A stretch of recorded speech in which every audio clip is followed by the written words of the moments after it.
Sure. What is the happiness equation? Well, the truth of the matter is that my wife actually told me she was pregnant on the flight home from our honeymoon. She wasn't feeling well, so she bought a pregnancy test on the layover. And I was struck by the thought that every new dad has, which is how do I make sure I give this kid a happy life? And so when we landed at home, I started writing a letter. It turned into a 300-page letter to my unborn child on how they could find happiness if I wasn't around to help them. That letter has evolved into the book you're holding, The Happiness Equation.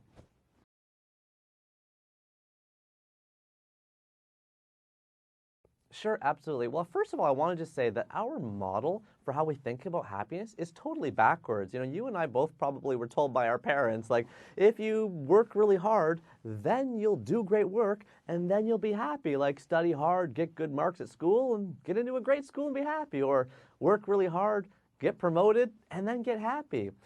But all the research today actually shows the opposite is true. If you be happy first, by choosing to be happy and investing in your happiness, and that's the secret, then you do great work. In fact, you're 31% more productive, you have 3 times the creativity, and you have big successes afterwards. The happiness equation, secret number 1, actually says be happy first, and it gives a few reasons and ways to do that.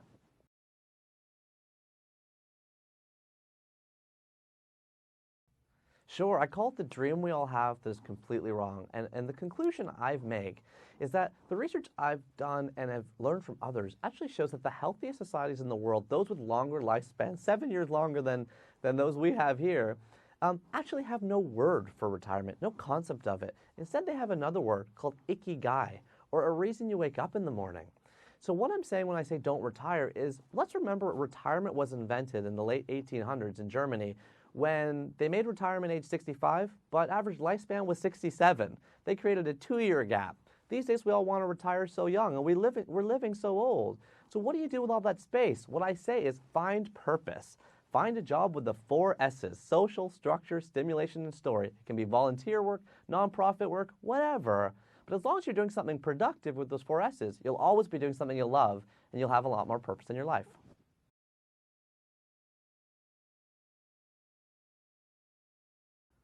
How do you turn your biggest fear into your biggest success? Well, the truth of the matter is I'm 36 years old now.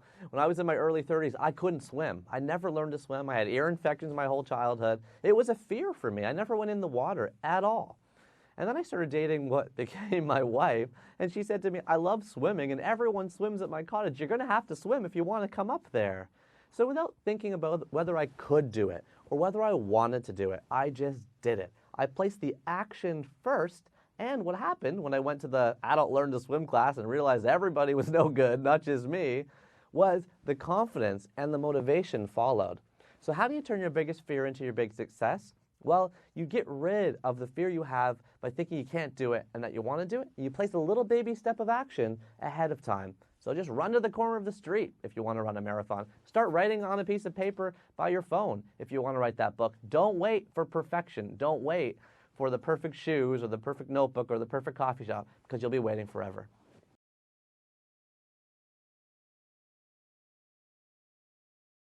How do you make more money than a Harvard MBA? Well, I wanted to say I'm speaking as a Harvard MBA, and the average exit salary from Harvard is $120,000.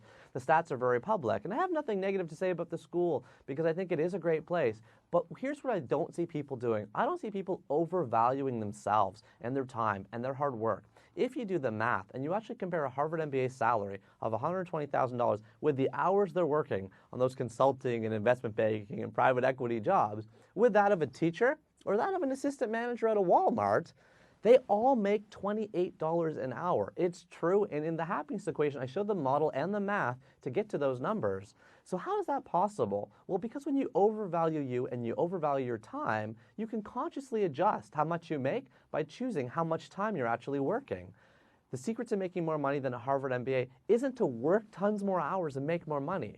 It's to know your dollar per hour, and everybody has one no matter how much you make. Know your dollar per hour and then adjust accordingly how much you actually want to work. If you're making more than $28 an hour, you are making more than a Harvard MBA.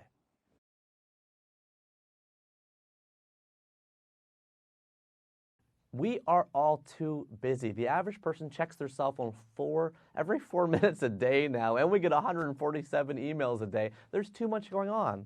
We have to eliminate three things. We need to eliminate choice, time, and access.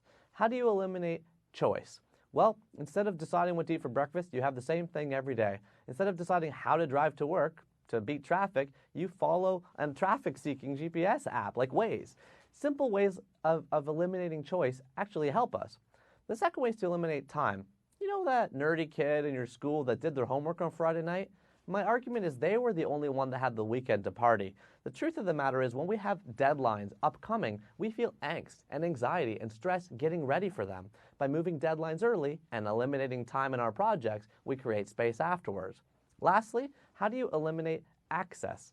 We have too many points of connection. We've got Facebook and we've got Twitter and we've got email and voicemail. Someone can tap you on the shoulder. You have too many things, too many ways to enter into your lives.